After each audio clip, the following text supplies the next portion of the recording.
4. 1. Getting ready. City kids in training. I like it. Can't keep from smiling. More weight. We're pulling farther away from being our old selves, just city kids. I'm becoming new. More me. Rope school. Jamie and Dylan lead us to a glade north of camp. Ropes run across the glade, some low, some high, unstable bridges between trees, a crazy web, higher still. Gear waits for us on picnic tables, helmets, harnesses. And ropes. Not climbing those, exclaims Deshawn. No way. Sure you are. We'll start with the low ropes, then the catwalk, then we do the high ropes, and we end with everyone's favorite, the zip line, says Dylan. Excited, my heart pounds. There are ropes as high as eagles' nests in trees. Amazing. Can we really go up there? What if we fall? As if I had asked, Jamie says, it's okay, you'll be safe. You'll be in a harness, tethered the whole time. I see. It's a maze in the sky. Dozens of white, crisscrossing ropes in the air, layered on top of each other, seeming to float. I look for entrances, exits. There are stairs, ladders leading up several towering trees. Starting lines. High up, across the glade, are platforms, nearly hidden by branches and leaves. Finish lines. Jamie helps us gear up harnesses on our hips and legs. Dylan teaches us how to clip, tether ourselves to the harness and wire cable. If we fall, the cable will catch us. When you're climbing a mountain, you use a belay line to keep safe. Dylan attaches a rope to his harness and starts climbing. Below him, Jamie has the rope tethered, wrapped around her waist. In seconds, Dylan is high enough that if he falls, he'll be hurt. Maybe die. Dylan slips. Nessa shrieks. Jamie's arms, body weight, snaps the rope tight. Dylan grabs a branch, wraps his arm around the trunk. Just faking. Not cool, Jay scolds. To get down, I rappel. Dylan's knees push off. He flies backward, then swings forward, his hands grasping the rope lower. He kicks back, lowers his grip, over and over, until he's on the ground, smug, cocky. He tries to high-five Jamie. She ignores him, coiling the rope. Belay or rappel, she tells us, make sure your partner has gloves. I want to try, hollers Jay. Like Spider-Man, he puts all his energy into his arms, shoulders, legs. Borrowing Jamie's gloves, I hold the belay line, letting out slack as Jay rises, ready to snap it back if his legs slip or his grip fails. The rope is double wrapped around my waist, my body balanced and braced. Aaliyah complains, I'm not strong enough to hold anybody. Especially Deshawn. He's huge. Sure you can. Belay correctly, you could hold a bear, answers Dylan. It's all about pulleys and technique. Dunno, quips Kelvin. Maybe Deshawn weighs more than your average bear. Everyone laughs, but Deshawn's annoyed. Low ropes. Who's next? Asks Jamie.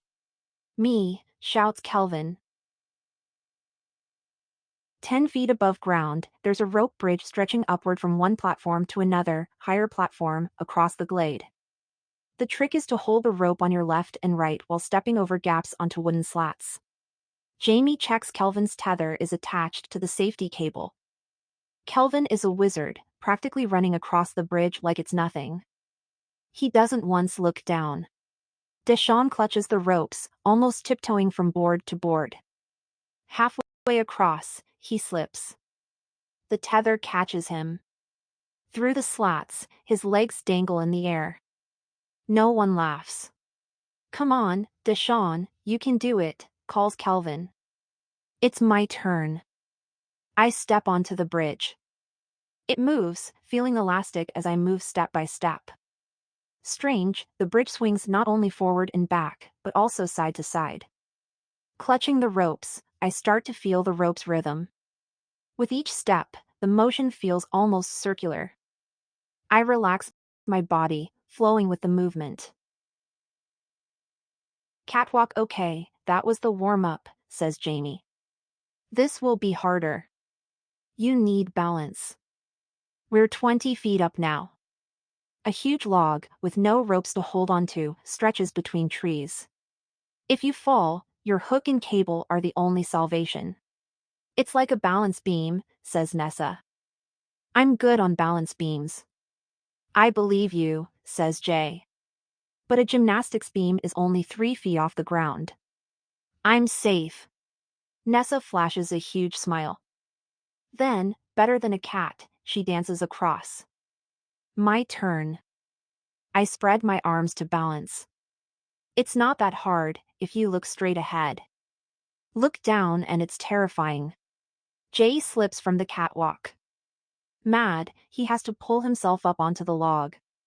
Afterward, he refuses to look at anyone. So I poke and tickle him. Laugh when he grins.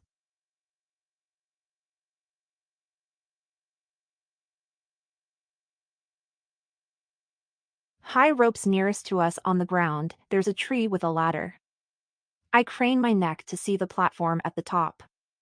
Here we need to belay. A rope runs up to the platform, around a pulley, and back down.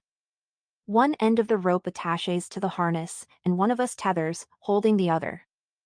I belay for Jay as he climbs. Jamie makes sure I do it right. Halfway up, Jay slips. The rope goes suddenly tight around my waist and I clamp tight with my gloved hand. It doesn't take much strength. But it's a big responsibility. Good job, says Jamie. Jay gives me a thumbs up. I'm proud, happy.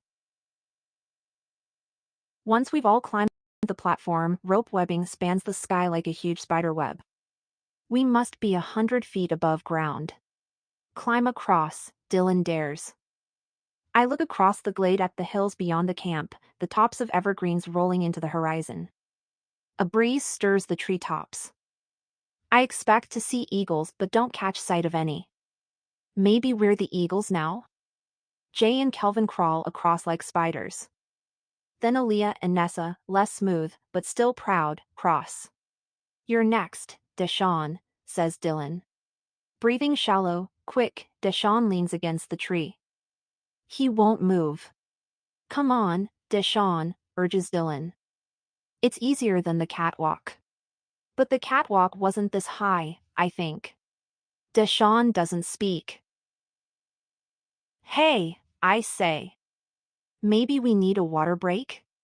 Dylan looks annoyed, but I hand water to Deshawn. Did you bring your headphones? Nah. If you had them, what would you listen to? Deshawn thinks, bites his lip.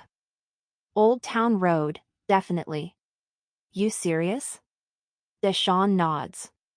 That's all you need. Play it in your head. He closes his eyes, his body bouncing, his head bobbing in time to the music running in his head. His breathing slows. Come on, I say. Deshawn stands, tethers himself, and crawls slowly onto and across the webbing. When he makes it to the platform, his head still bobs. He mouths, "Can't nobody tell me nothin'."